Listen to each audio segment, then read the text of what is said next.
Welcome to The Good Ride. I'm James Beastie. I am all that is average when it comes to riding, but exceptional when it comes to snowboard gear knowledge.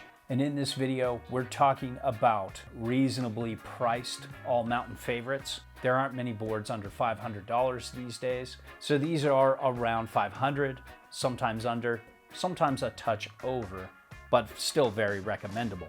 And if you don't know who I am, James Beastie, I've been doing this for over 14 years full time. I've ridden close to 800 different models and close to 1,000 if you compare the variations of different models over the years. And not only do I extensively test a board, I also compare it same day, same run, same boots, same bindings to other boards that are similar to them. Literally, nobody else does this in the industry.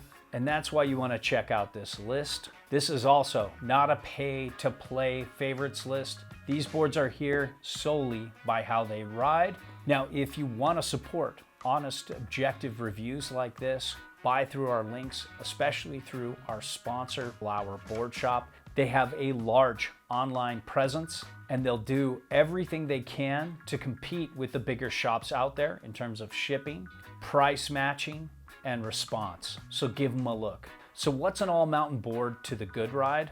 Well, there are a lot of boards out there that get an all-mountain classification, but I've kept it limited to these key specs. So this is a normal width and length board. They have little to no taper.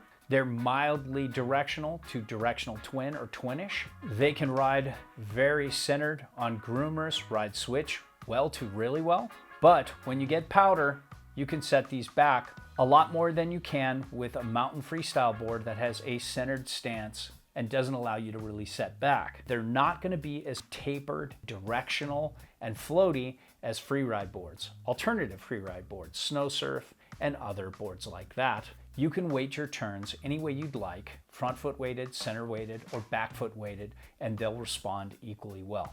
They're best for doing a little bit of everything, and it's the biggest category out there. That's why we have two lists according to price points. So let's get to this list, and it's not ranked or in any order of importance. First, we have the Jones Rally Cat. You get the best pop for the price. It's an easy flexing, fun forgiving, go anywhere kind of ride. Literally from park to peak, it does everything pretty well. This is for any ability level, beginner to expert, and it's not going to be boring. That's really hard to do. This is a directional twin. It has a longer nose than tail. It's set back 20 millimeters on side cut at a 21.5 inch stance width. If you want to set it all the way back for powder, you can get negative 2.125 inches back from center of board at a 22 inch stance width. Then you factor in this mostly camber profile with a little bit of early rise. It's not true camber like they say. Then lifted sides after. It makes for a very stable, very fun camber-like ride, consistent in all conditions, that somehow is super forgiving and easy to ride for any ability level.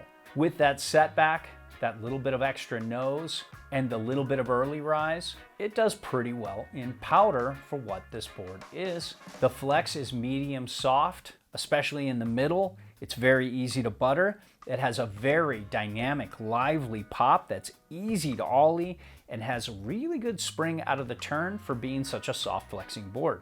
There's a very mellow disruption in the side cut with very effective grip, and it has a pretty balanced turning radius overall that was fun to make all kinds of turns with, as long as you're not a hard charging carver. This is very fun, regular and switch. Very easy to initiate a turn as well. The base isn't all time, but man, it's really good for a board that's $449. Next up is the Jones Frontier. This is a forgiving, but pretty aggressive directional board that works with just about any ability level from beginner to expert. This often gets pigeonholed as a beginner intermediate board, but it never gets boring at any ability level. This has a pretty directional but not tapered shape with a good bit longer nose than the tail. It's set back 20 millimeters on side cut at a 23.6 inch reference stance, and that's one of my biggest complaints with this board. Just so wide. If you want to set it all the way back in powder, you can get negative 2.375 inches back at a 22.6 inch stance width, which is still pretty wide. Then you factor in this directional camber, but with a lot of early rise that has a moderate spoon nose and tail. So that, in combination with this directional shape and setback on board, makes for a very good floater with a very unique, fun turning experience in powder. This has a medium bordering on medium stiff flex that doesn't match up with how they describe it on the site. And I've tried many versions of the Frontier. There's good but not great pop on an ollie, and there's pretty good spring out of the turn. This is a great board if you see a lot of soft uneven snow, but it's not that bad in hard uneven snow either. So it's a good all-day ride for most. The side cut has a mellow disruption that gives it a lot more grip than you would think, and it doesn't have that washy feel in harder snow. Then when you get this side cut engaged, it has a very turny feel to it, somewhat like the Stratos, but without taper, and has a very fun turning experience. It can still go straight very well though. The base glide is very fast and keeps its speed better than most at this price point. Next up is a board I love and own, the Korua Otto. It's a fast, hard carving, and great floating ride. And while it's in the low-cost favorites because of its price point, it could easily sit in the over 500 all-mountain favorites list. This is for mainly committed intermediates on up to experts. This has a pretty directional shape, but with no taper, and a much longer nose than tail. It's only 10 millimeters back on side cut at about a 21-inch stance width.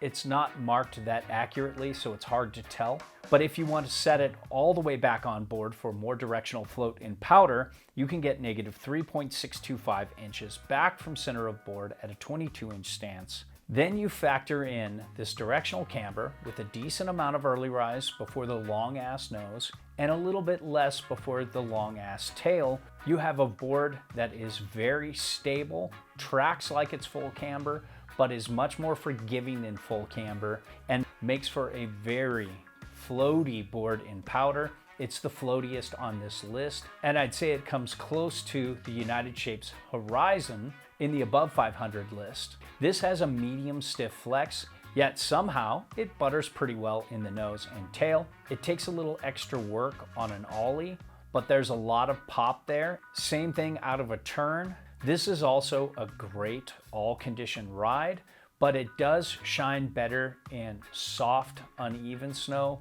versus hard, micro bumpy, but still overall it's pretty great.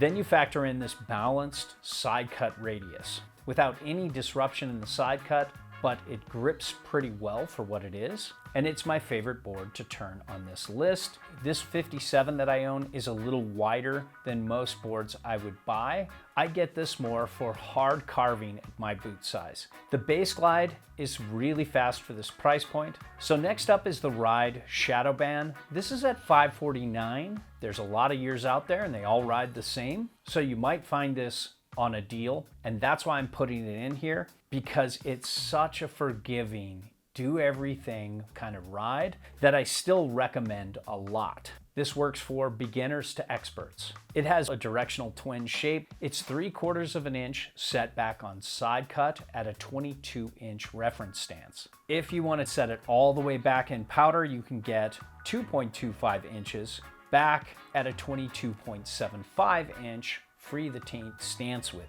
It has a slightly set back, directional, mellow, hybrid camber profile with a good bit more rocker before the long nose and a little bit less rocker before the shorter tail. It's stable like camber, tracks really well in all conditions. It's very forgiving, but not boring. And then when you factor in the setback on board, you get a very easy floater for pretty much a directional twin.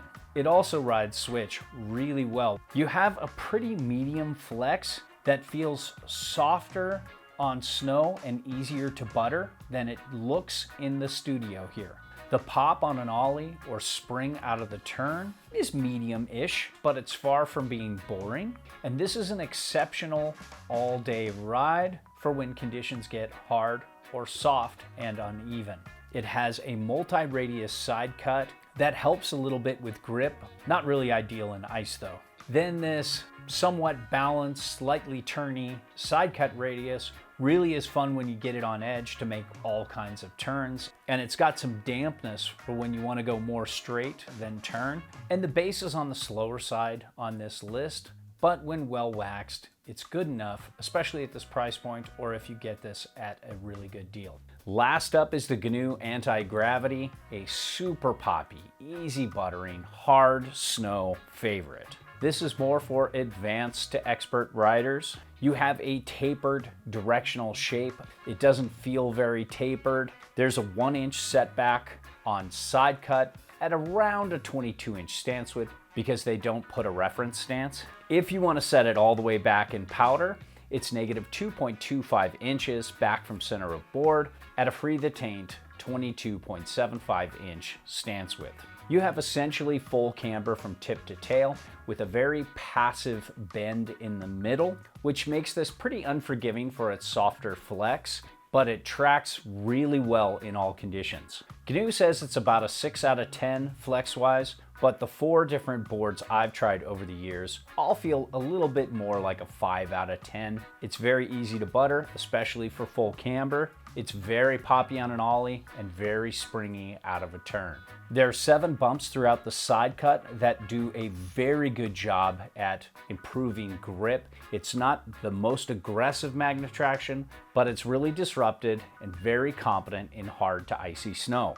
When you get this on edge, it has a very balanced turning radius and there's very good spring out of the turn as long as you're not going for really hard high-speed carves. The base is pretty slow, doesn't have high highs, but doesn't have really low lows either. So that rounds out the list. And if this helps, please like and subscribe.